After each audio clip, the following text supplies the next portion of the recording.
सवाल नंबर 1, कुरान का पहला पैगाम क्या था जो हजरत मोहम्मद अलथे पर सबसे पहले नाजिल हुआ?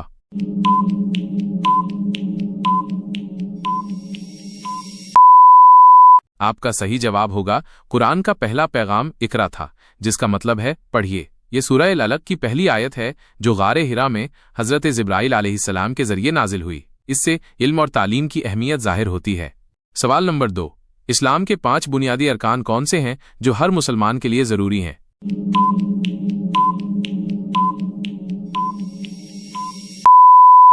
आपका सही जवाब होगा इस्लाम के 5 अरकान ये हैं कलिमा, नमाज, रोज़ा, ज़कात और हज। ये पांचों चीज़ें दीन इस्लाम की बुनियाद हैं और इन पर अमल करके एक मुसलमान अल्लाह के करीब होता है। सवाल नंबर 3, क्या कुरान को किसी और ज़बान में तर्जुमा के साथ पढ़ना जायज़ है या सिर्फ अरबी में ही पढ़ना चाहिए?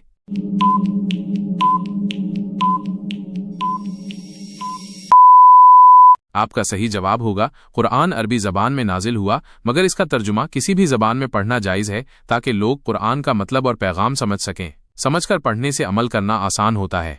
सवाल नंबर 4, कब्र में सबसे पहला सवाल कौन सा किया जाएगा?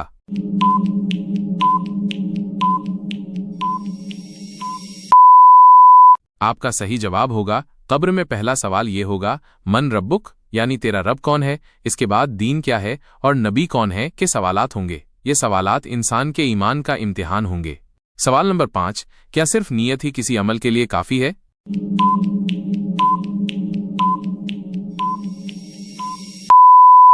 आपका सही जवाब होगा नीयत हर अमल की बुनियाद है, लेकिन सिर्फ नीयत से कोई अमल मुकम्मल नहीं होता जब तक वो शरीयत के मुताबिक न हो। नीयत और सही अमल दोनों का होना जरूरी है।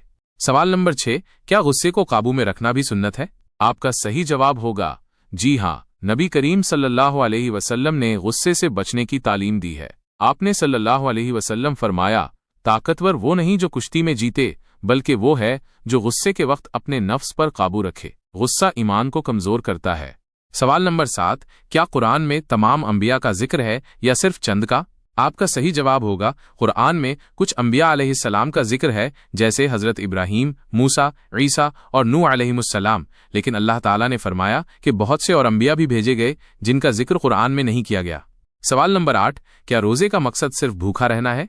आपका सही जवाब होगा नहीं, रोजे का असल मकसद तकवा हासिल करना है। भूखा और प्यासा रहना ज़ाहिरी अलामत है, लेकिन रोज़ा इंसान को बुराइयों से रोकता है, सब्र सिखाता है और अल्लाह की याद में मशगूल करता है। सवाल नंबर 9, क़यामत के दिन सबसे पहले किस अमल का हिसाब होगा?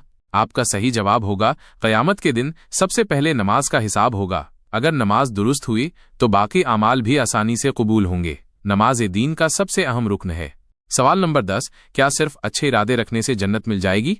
आपका सही जवाब होगा नहीं, सिर्फ इरादा काफी नहीं बल्कि अमल भी जरूरी है। नियत के साथ नेक अमल होना चाहिए। नियत और अमल दोनों मिलकर इंसान को जन्नत के करीब करते हैं। ऐसी वीडियो देखने के लिए वीडियो को लाइक, चैनल को सब्सक्राइब करें और बेल आइकन को ऑन करें। सवाल नंबर 11, नबी करीम गैस ने अपने अखलाक से लोगों के दिल कैसे जीते? आपका सही जवाब होगा आप सल्लल्लाहु अलैहि वसल्लम का अखलाक इतना आला था कि दुश्मन भी आपकी सच्चाई और इंसाफ के कायल हो जाते थे। आप सल्लल्लाहु अलैहि वसल्लम हमेशा नरमी, सब्र, सच्चाई और अदल से पेश आते थे। कुरान ने भी आप सल्लल्लाहु अलैहि वसल्लम के अखलाक की तारीफ की है। सवाल नंबर 12, क्या हर गुनाह माफ हो सकता है अगर तौबा सच्ची हो? आपका सही जवाब होगा जी हाँ, अगर तौबा दिल से की जाए तो अल्लाह ताला हर गुनाह माफ फरमा देता है, चाहे वो कितना ही बड़ा क्यों न हो। अल्लाह ताला सच्ची तौबा करने वालों को पसंद फरमाता है। ऐसी वीडियो देखने के लिए हमारी वीडियो को लाइक, चैनल को सब्सक्राइब और बेल आइकन को ऑन करें।